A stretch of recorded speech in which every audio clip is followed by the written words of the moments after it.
Hello, my dear students. Now we are talking about question number 13 of JEE Advanced 2022 paper 1, and this is question of section 2, and in this section multiple correct option may present. Okay, मतलब एक से ज़्यादा option correct हो सकते हैं. Question में given है 6 charges are placed around a regular hexagon of side A as shown in figure.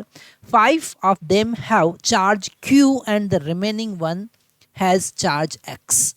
The perpendicular from each charge to the nearest hexagon side passes through centre O, है ना. इससे perpendicular अगर हमने draw किया है ना, इस साइड पे परपेंडिकुलर ड्रॉ किया जो O से पास होता है, जैसा डायग्राम में क्लियरली हमको समझ में आ रहा है, is bisect by this side. Okay, तो कौन से ऑप्शन सही होंगे? पहला अगर हम देखें, हमको ऑप्शन वाइज ही यहाँ पर चलना पड़ेगा. अगर हमने x का वैल्यू q रख दिया, अगर यहाँ पर x का वैल्यू हमने q रख दिया, तो magnitude of electric field at O is equal to 0. Definitely बिल्कुल सही है, क्योंकि यहाँ पर सिमेट्रिकल केस है, तो ए वाला ऑप्शन बिल्कुल सही है. आप सिमेट्रिकल केस के बेसिस पर इलेक्ट्रिक फील्ड O पर ओरिजिन सेंटर पर 0 कंसिडर 0 ही होगी. ओके, बी वाला ऑप्शन देखें. अगर यहाँ पर हमने -x - q पुट किया, तो डेफिनेटली हम यहाँ पर सुपर पोजिशन का कॉन्सेप्ट लगाएंगे. मतलब कि इस -q को हम लिख सकते हैं 2q.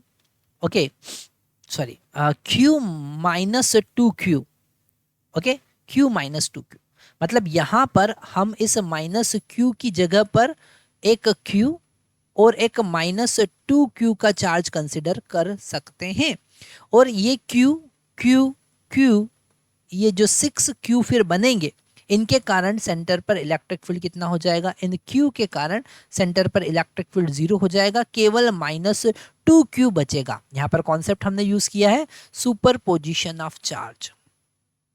Okay, super position of charge. इस टाइप के क्वेश्चन हम एससी वर्मा में भी सॉल्व करते हैं, गिवन है ना, तो वहां से हमने ये क्वेश्चन सॉल्व किए हुए हैं. अगर हम इस केवल -2q के कारण इलेक्ट्रिक फील्ड देखें, तो इलेक्ट्रिक फील्ड हो जाएगा 2q divided by 4 pi epsilon not r square. अब r का वैल्यू हमें यहाँ पर कैलकुलेट करना पड़ेगा. मतलब O से इस x का डिस्टेंस यहाँ पर कैलकुलेट करना पड़ेगा. पर यहाँ पर हमको क्वेश्चन में साइड गिवन है. ओके, तो यहाँ हम एक ट्राइंगल ऐसा ड्रॉ करेंगे, ठीक है. और उस ट्राइंगल r का वैल्यू जो होगा, है ना, r का वैल्यू जो होगा, अगर हम इस हाइट की बात करें, अगर ये एंगल 60 डिग्री है, ये हाइट यहाँ पर हाइपोटेनियस a है, तो h का वैल्यू, r का वैल्यू 2h के बराबर होगा, और 2h का वैल्यू a साइन 60 के बराबर होगा. और साइन 60 हमको पता है √3/2 होता है, तो 2a इंटू √3/2, 2 से 2 यहाँ कैंसिल हो जाएगा, हमको मिलेगा a√3. ओके, तो हम यहाँ पर पुट करेंगे तो इलेक्ट्रिक फील्ड कितना हो जाएगा? इलेक्ट्रिक फील्ड हो जाएगा 2q divided by 4 pi epsilon not a√3, मतलब a स्क्वायर इंटू 3. अल्टीमेट हमको मिलेगा q divided by 6 pi epsilon not a square. मतलब कि बी वाला ऑप्शन भी यहाँ पर बिल्कुल सही है. ओके, आगे हम देखते हैं. अगर हमने सी वाला ऑप्शन देखा, अब उन्होंने पोटेंशियल की बात की है कि अगर यहाँ पर थोड़ा सा रब कर लेते हैं.